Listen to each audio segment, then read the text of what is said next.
Welcome back to the Heirloom Starter Kit, one of the most sought after techniques in this whole heirloom classic world of garments is smocking, and you want to make a smock garment, and that is just what we're going to do in this video, going through all the details, really breaking down every step so you can take these concepts and apply them to other heirloom and classic garments.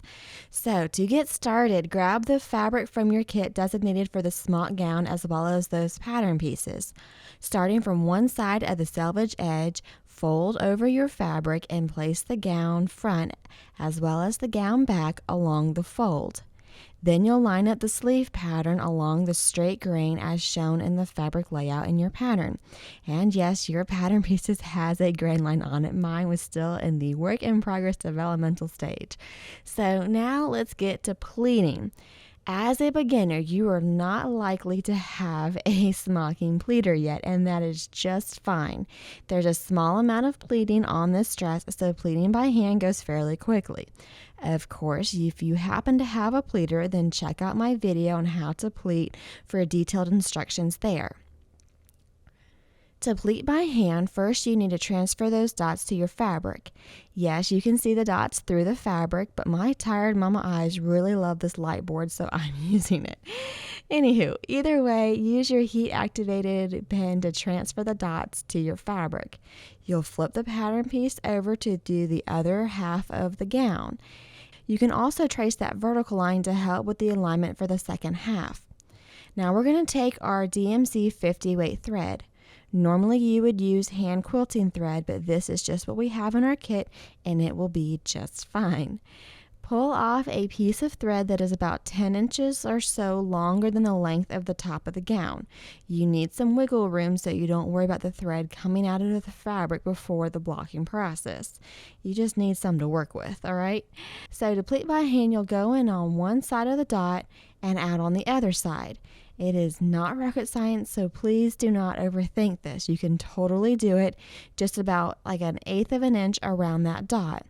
And then move on to the next one. It took me about 10 minutes to pleat by hand, so this is totally doable. Each row of dots gets its own pleating thread. And when you get 2 threads, now you can knot them together. Just helps to start to secure everything down so you don't have to worry about them coming out of your fabric. And you can see that as you pull on the threads, the little pleats just start to pop up and form. It's so neat, right? So continue this process for all the rows, tying off just one side in groups of 2 threads. Next, we can prepare our sleeve. We're going to learn how to do a fabric casing for some elastic in this video. So turn up the bottom edge of the sleeve about 1/4 of an inch and iron that in place. And then again about 1/4 of an inch and iron that in place. Now from there, stitch along the folded edge so it'll look something like this. And now cut a 4-inch long strip of the 1/8 of an inch of elastic. And you put a safety pin in one end and run it from one end of the sleeve, making sure to watch the end of the elastic. And then when that end gets close, sew the elastic down with a few stitches. And then continue to feed the elastic through until it pops out on the other side, and sew that end down. And now you just made a fabric casing. How cool, right? For elastic. So cool. So now we can attach those sleeves to our gown. You'll pull up on the pleating thread so there's no slack hanging over on the seam allowance. You don't want any loops or whatnot of thread in that seam allowance area, since we're going to be stitching over it. Okay, you with me? We are going to join the 2 via a French seam. So put your sleeve together with your gown with wrong sides together and stitch along the 1/4 inch mark. Trim up that seam to 1/8 of an inch and then iron the seam over and into place. We're preparing it for the second pass of our French seam. Now stitch about 1/8 of an inch away to complete the French seam, and you will repeat this for all of the sleeve seams. When you do the other side, you'll fold the pleating threads over as best you can to get them out of the way. You'll do the whole French seam thing, and if a few threads happen to get in the way, you should be able to gently pull them out of the seam like so. If you give a gentle tug and they aren't budging though, then carefully unpick the French seam, since it's likely that a stitch actually went through that part of the thread, and pull the pleating thread out and then re-stitch things back together. Now let's complete the back placket. Your pattern piece has a dot marking the bottom of the placket. You know the deal by now. You'll grab a piece of scrap fabric, rip a 2-inch wide section that is extra long, and then put it right sides together with your gown. Stitch along the placket, making sure to adjust the bottom of the placket so you don't get any wrinkles caught in the seam. First move all the fabric towards you, then needle down when you get to the bottom of the placket, and then adjust all of the fabric so it's away from you so you can continue sewing. From there, clip the bottom of the placket to release the tension, and then trim up those little angled bits. Iron everything over, and now you can trim up the angling on the placket strip. So in the last video lesson, we finished the placket by hand, but I mentioned that you could do it on the machine, so let's go through that process. You'll fold the placket over once, iron it in place, and then fold it over again so the folded edge hangs over the previous seam about 1/16 of an inch. Just barely, all right? From there, you can sew right along to secure the placket strip into place, and then it will look something like this when you are finished. You still need to do those little angle stitches at the bottom of the placket. So fold your placket in half and then put those little guys in there like so. And at this point, you can attach the back of the gown to the sleeves in the same way we did the front of the gown. But it is much easier since we don't have to work around those pleats and pleating threads. So go ahead and attach the back of the gown to the sleeves via French seams. And now we are going to run 2 rows of gathering stitches. Again, I like to use a length around a 3.0 for heirloom fabrics. You'll do 2 rows on each side of the front of the gown. So do it on one side of the gown, you'll skip over those pleats, and then do it on the second side of the gown. And now bring on the blocking. So blocking is a process of assigning a length to smocking pleats and securing everything down, giving it a shape if necessary. We're basically preparing it for the smocking later on. And I am only blocking on this board since I forgot my pattern blocking sheet at the office, but it's the same concept. You have a blocking sheet in your pattern, so pull that out and you can use your ironing board to pin your dress to with the blocking sheet underneath. You'll see that the seams are marked for the sleeves as well as the center front and center back. So line up the appropriate sleeves and pin them in place at the top of the seam as well as a few inches down. So each placement will get 2 pins. I also put 2 pins in the center front as well as the center back. And from here, it's a little bit of a dance. I try to focus on the length first and then adjust the pleats and gathers so everything is evenly distributed, but often you need to readjust the length into place. But you can totally do this. You want everything to be laying nice and flat against your ironing board with the gown following the curves of the blocking guide. And that's how you know you're done. Everything is nice into place, it's all flat, and the curves are following the blocking guide. Then you're done. So once that's achieved, now you can tie off those sections. And to tie off, I pinch 2 threads together where I want the knot. And then I wrap the threads around and I pull them through. And now I don't normally use a pin to pull them through, but I'm trying to keep my fingers out of the way of the visual here. So you'll knot the gathering threads in the same manner. Now readjust the pleats and iron some freezer paper along the top edge of the pleats. Freezer paper is a magical tool. It's just the most efficient and the best solution I have found to secure pleats so you can stitch over them without them moving around on you. So you'll iron the glossy side of the freezer paper down using a dry iron, aka no steam.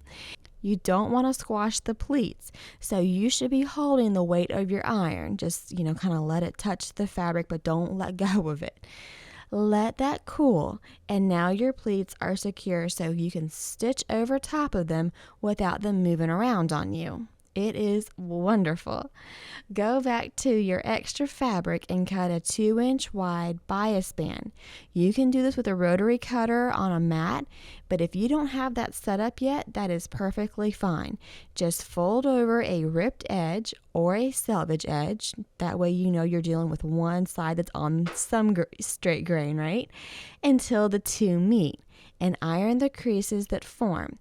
This is roughly 45 degrees, and so now you can cut along this crease mark and then cut 2 inches over, and voila, a bias band.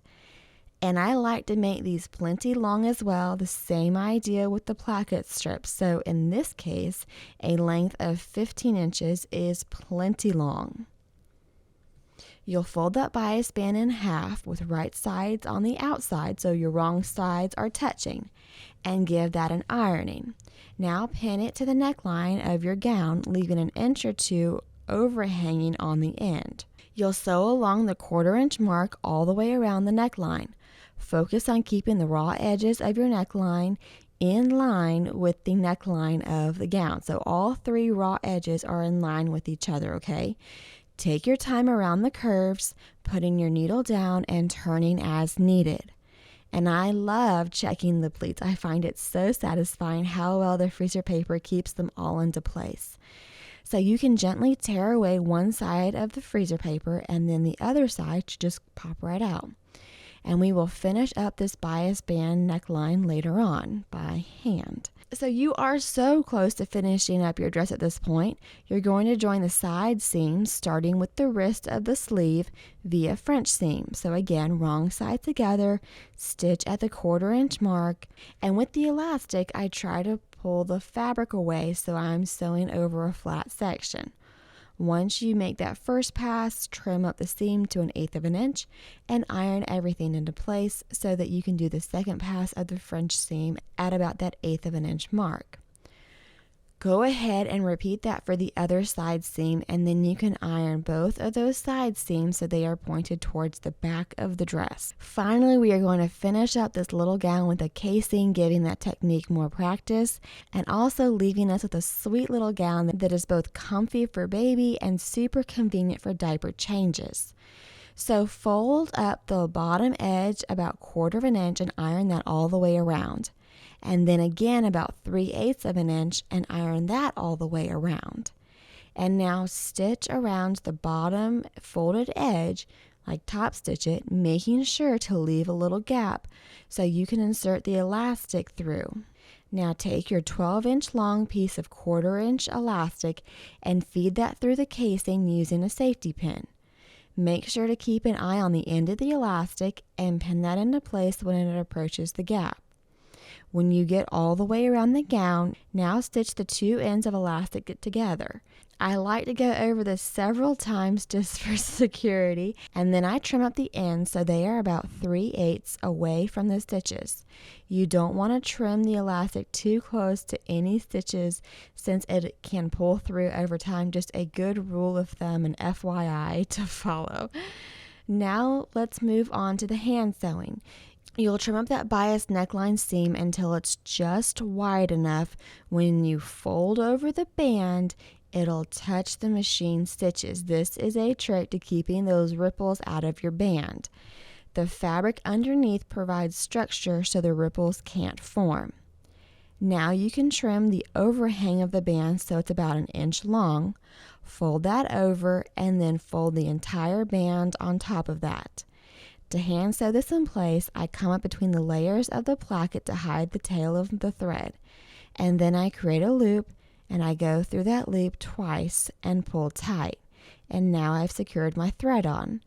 At this point, I go from a machine stitch to the top fold, and I keep doing this. It might look like a hot mess at first, but just go from a machine stitch to the top fold, bypassing that little tab, and once you have a few stitches and you pull tight, everything will go right into place. And now we can move on to the smocking. So grab your pearl cotton size 12. This is my favorite size of pearl cotton for smocking, especially for baby work. Most people will tell you to learn with 3 strands of floss and will teach you the cable stitch first. However, multiple strands of any fiber makes smocking so much more difficult since you need to keep the strands untwisted for neat stitching. Alright, so to get started smocking, I like to go to the back of my work and tie on that way, and so I'll go through like 2 pleats. So I'll go through 2 pleats and then go through them again to create a loop, and go through that loop twice like we've been doing for a lot of other things. Now we are going to come up on that first row. And because we have our garment sewn into the bias band is going to act as our holding row. Like, we don't need to count this first one as a holding row since our fabric is secure. Now, the bottom one is going to act as a holding row. And what a holding row is basically, so you see how the pleats kind of, they're fairly organized and straight. You know, they still have some structure to them over here, but like, down here they kind of get loosey-goosey. You can smock this, okay? I've done it before. I've smocked the last row, but it is better to have an extra row of pleating. That way your smocking can end at the row just above that final row, because then this one will act, it's the same idea as the 2 rows of gathering threads. You know, when you gather up some fabric, you have 2 rows of gathering threads on where your permanent stitches are going to go. If you have a holding row on top and bottom, that helps just keep things in line as you're smocking. But like I said, this is acting as our holding row, so we can just go ahead and smock on this first one. And we are going to start with the trellis stitch, okay? So this is going to go from 1 half row to another half row, which I don't actually have pleated. You have it on your pattern, but I was kind of making that up as I was going along. So you will have another row of pleating right here. So at any rate, so what you're going to do is you're going to go on 1 row and you're going to take a stitch like so. And notice when I take these stitches, I'm at like the top third of that pleat, and my needle, it always points to the left. So now I'm going to do another stitch, okay? And you can see how that's forming like a little trellis. And there's no stitches in between the top and bottom, so it's just a plain trellis. There's no like steps to them. We'll get into that more in a little bit. But this is how it goes. You don't want to pull too tight, like you kind of just pull until it comes together. All right, if you pull too tight like that, it just squashes things. It makes it disappear. It doesn't look as like nice and lovely and plump and all that goodness. So you just sort of pull your stitches until it comes together. And there's just such a small amount of smocking on this baby gown, so it goes fairly quickly. A lot of times when people learn to smock, they are taught the cable stitch initially. I mean, you do you, but that cable stitch is it's not as easy as the trellis line of stitches. So I don't like to teach it to beginners first because, well, it's not as easy. I feel like you should start with the easy stuff and work your way up. The cable stitch is the foundation for picture smocking, and picture smocking is by no means the easiest smocking around. It is actually quite challenging. So just an FYI, if you are kind of new to this and someone's told you to do the cable stitch and you're struggling, don't feel bad because it's not the easiest thing to get down, especially when you're working with multiple strands of fiber, and the cable stitch doesn't really look all that great unless you are working with multiple strands of fiber. Now you got to keep everything untwisted and flat and next to each other, and It can be a whole thing. And now I'm getting to the end here, and I've had people ask me so many times if I count my pleats. I do not count my pleats, and often it just works out evenly. Now in this case, I didn't get so lucky, so I'm one off. But here, look, even without counting my pleats, which you can do, so if there were 2 left, you would just take a stitch like we've been doing with all the others, right? If there were 2 pleats left, but you can see there's only 1 pleat. So I didn't get so lucky. So what I'm going to do in this case is I'm going to take a stitch in the pleat that I just did, and then take a stitch over. And that kind of just fibs things. Nobody's going to know. You're not going to tell. Like, look, right? I just told you that happened, and you wouldn't have known. So no, I don't count my pleats. There's oftentimes, you just get lucky with ending up on an even number. But even if you don't, you can just do something along the lines of what I just did, and it's all good and dandy. So I tie off in the same manner. And then we're just going to repeat this trellis for the next 2 rows. You can look at the smocking plate that's included in your pattern, and it's the same thing as before. We're just doing a trellis and then another row. So in that case, you're going to have these little areas like here where you've got 2 stitches. So the next row, the stitch will come up and meet this guy here.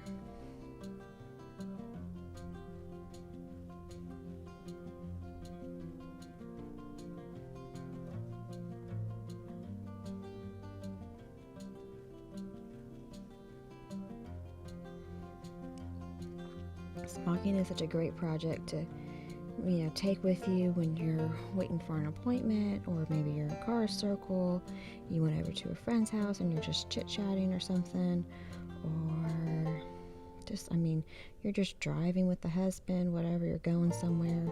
It's just a great thing to be able to have some handwork. You can toss it into like a Ziploc bag or whatever, with whatever fibers and scissors that you need, and you can take it with you and smock, and it really does add up, and it's also nice to have something to do, especially if you're waiting for appointments or things that are kind of on the boring side. You can just take something with you and do something.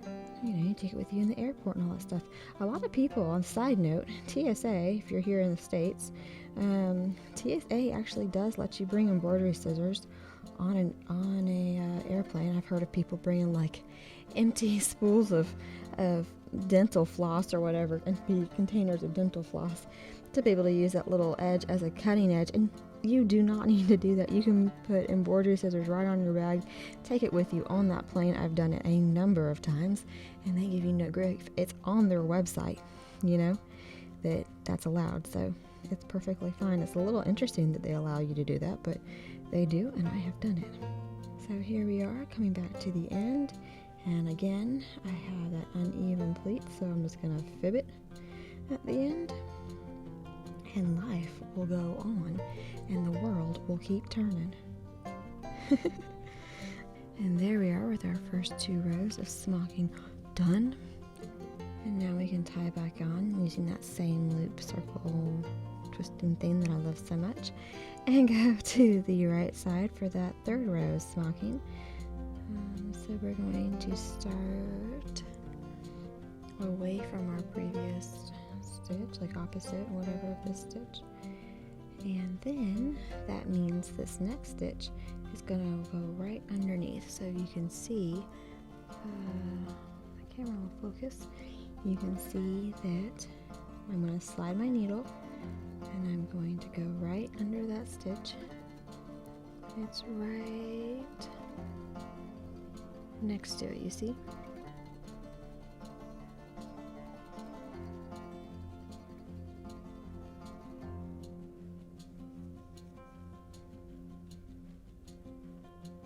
And then you do the same thing for the other side. And that's what it should look like. So you can continue this row like we've done with the previous rows until you get to the other side. Alright, so now we have skipped this whole space. Alright, so there's going to be a whole space in between the two, and we are going to start this next series of smocking stitches. So we're going to take one stitch here, and then we are going to go, if you look at the diagram, we're going to go down 3 stitches, and then it'll be the bottom of the trellis. So because we're going down 3 stitches, the first part is going to be a 3-step trellis, and you want to look, so I'm going to go from here, down to here, and you want to kind of think of breaking this up into thirds. So you can take the first stitch and something like that, and then you can do the second stitch. I like to do it a little under halfways, and then the third stitch then goes down to the bottom, and then we do the bottom of this trellis, and we do that in reverse. So we come up for the first step, the second step, and the third step goes up to the top there, and now we go over, and now we are going to mix this little pattern with a 1-step trellis. So we did our 3-step, and now we're going to go down to the next half space, which you will have a spot there, but like I said, I kind of made this up as I went along. So sorry, it's not a 1-step trellis, it's just a regular trellis. We're just going to go down to the halfway point, and then go over. And you notice the whole time I'm doing all these stitches, my needle is parallel to the threads, okay?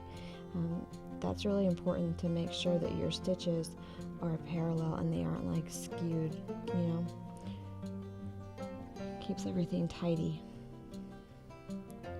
So we're going to finish up this trellis step here, and then we're going to go back to our 3-step, and we're just going to follow this pattern until we get to the end of our smocking. So there's 3 steps. Now I'm going to do the bottom stitch of the trellis. Oh, and this sometimes happens. So I had my needle on the wrong, or my thread on the wrong side. If you do that and you're not set up, you can just do that little thing and now you're ready to go again. Because if you notice, as I'm working up, my tail is down, and as I'm working down, my tail is up. But like, let's say I did this, I made a mistake, like so. You can see I'm pointed down to go down, but I don't want to go down. I want to go back up. So again, that little trick is you just slide your needle under and you're ready to go again. So you'll get the hang of it. It's become like second nature to me where to put my thread after, smocking so many garments and whatnot, that it's no big deal. It's pretty rare for me to flip-flop the thread, but it's no big deal because you can just do that little slide needle maneuver. But yeah, it'll become second nature after you do enough garments of what direction your thread should be in relation to your needle. There's 3 steps. We're going to go over, and we're just going to end this kind of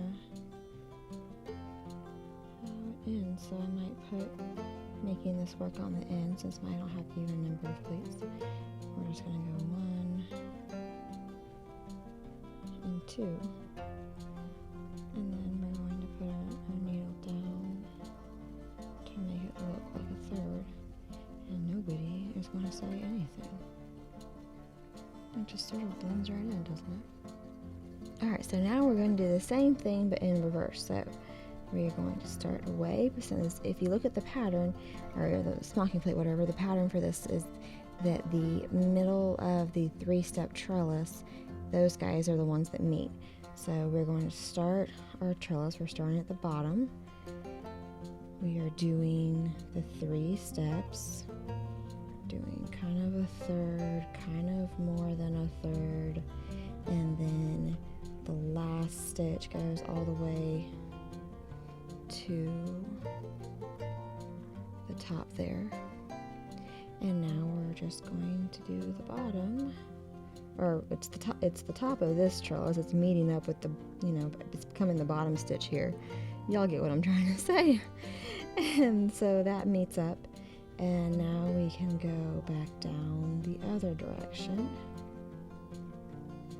1 and 2 and 3.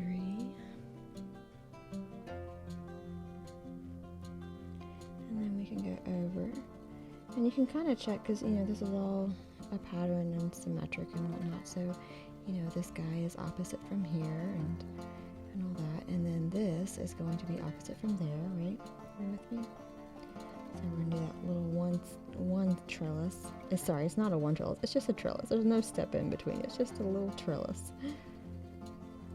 So you got something like that. And then you can complete the other half.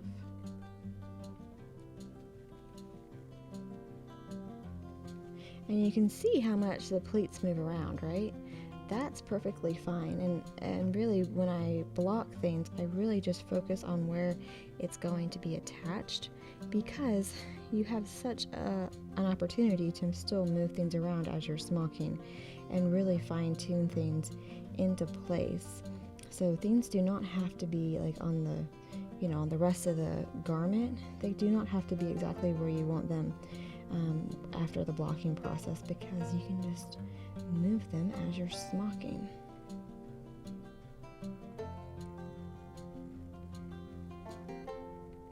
So I'm just going to finish up this row here.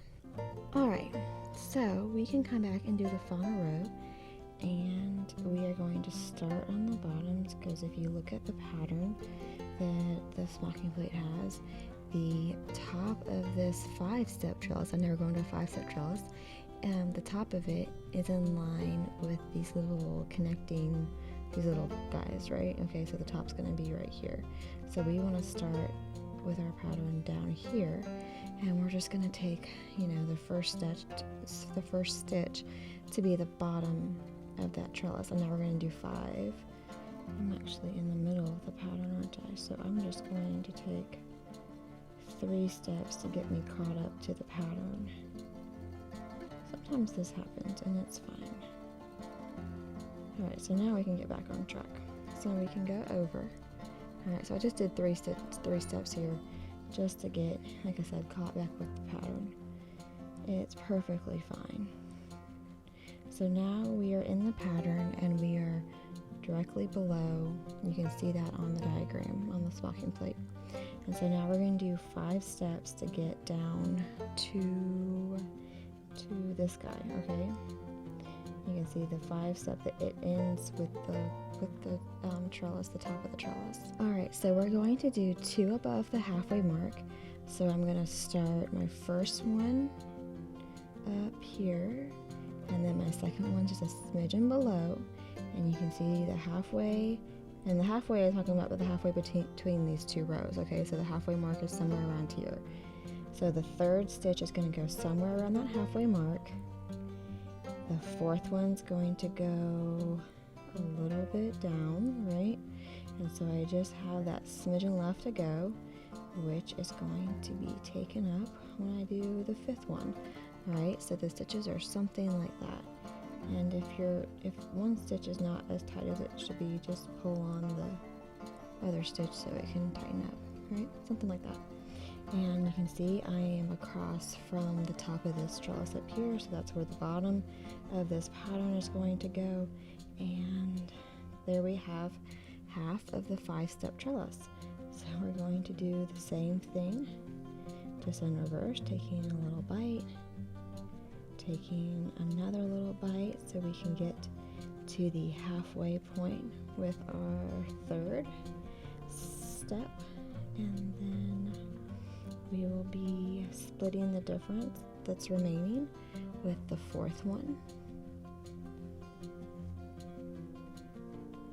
And then the fifth one goes all the way to the top. Again, that's across from the top of this trellis. Okay.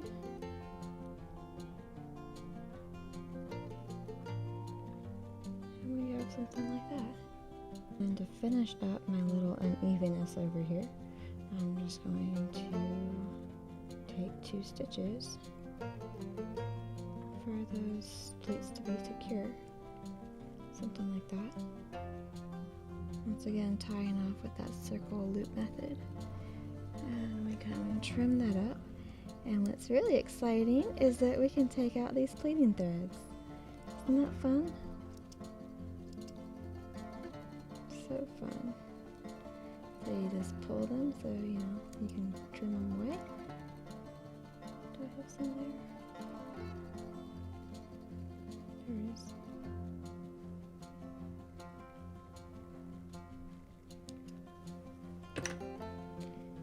And then you can either pull them like from the other side, you can get the pleating thread and then pull it out. Or do I trim the other side up? Sometimes that happens where you miss it. You can just pull the outside out like so. Or another way you can do it is you can pull up in the middle. If you've trimmed both sides, you can pull up in the middle and have that go. Oh, I haven't trimmed that guy either. Anyway, you get the drift. Take the pleating threads out. It's fun. It's like erasing the marks when you do your embroidery work.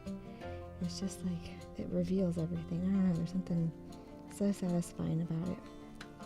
Speaking of ironing marks, I need to really take all these little dots away. But yeah, that's how you pleat this little motif. Not pleat, that's how you smock this little motif. Isn't that sweet? Now, one last thing we need to talk about. So you see how there's kind of a gap in the design, and because of that, the pleats are starting to lose a little bit of structure.